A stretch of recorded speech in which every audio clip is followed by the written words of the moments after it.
The ANC says its economic policy documents ultimately seek to ensure that the triple challenges of unemployment, poverty and inequality are significantly reduced. It notes socio-economic progress that's been made over the past 28 years of its reign, including greater access to education, housing, water and sanitation, and ironically, access to electricity. But admits that through governance failures and global economic and health factors beyond its control, the country and many of its people remain on the back foot. Far too many South Africans are still without jobs. Far too many South Africans still go to bed hungry. Far too many South Africans are experiencing service delivery backlogs. Though we had made progress in reducing poverty, it started increasing again in the past decade.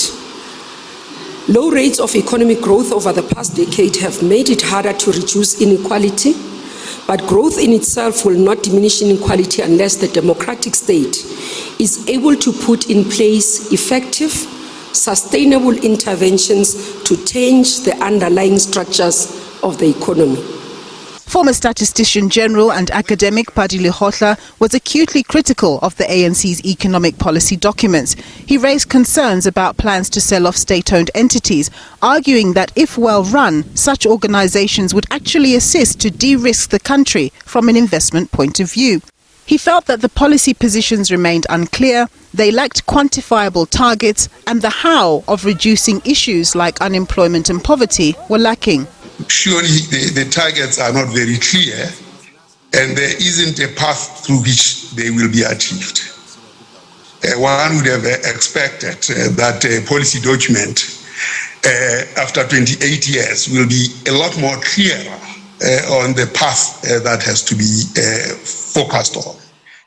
Economics professor Fiona Chugena of the University of Johannesburg said it was time to stop describing poverty, unemployment and inequality as triple challenges and call them for what they've become, and that is crises, and that therefore the policy positions need to be effected with greater urgency.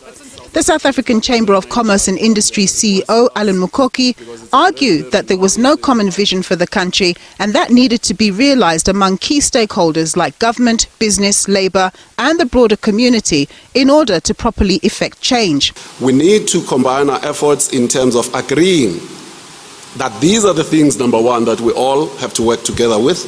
And then on the other side, we now need to be able to say, what is the plan? Because in South Africa, the difficulty is that we have a lot of plans, but there isn't as much a high level of implementation. The ANC documents continue to focus on transformation through black economic empowerment and seek to encourage the private sector to embrace the idea more readily. They talk about catalyzing growth through infrastructure investment in areas like the green economy and the network industries like telecoms and the railways. And they speak to a capable state to effectively implement policy.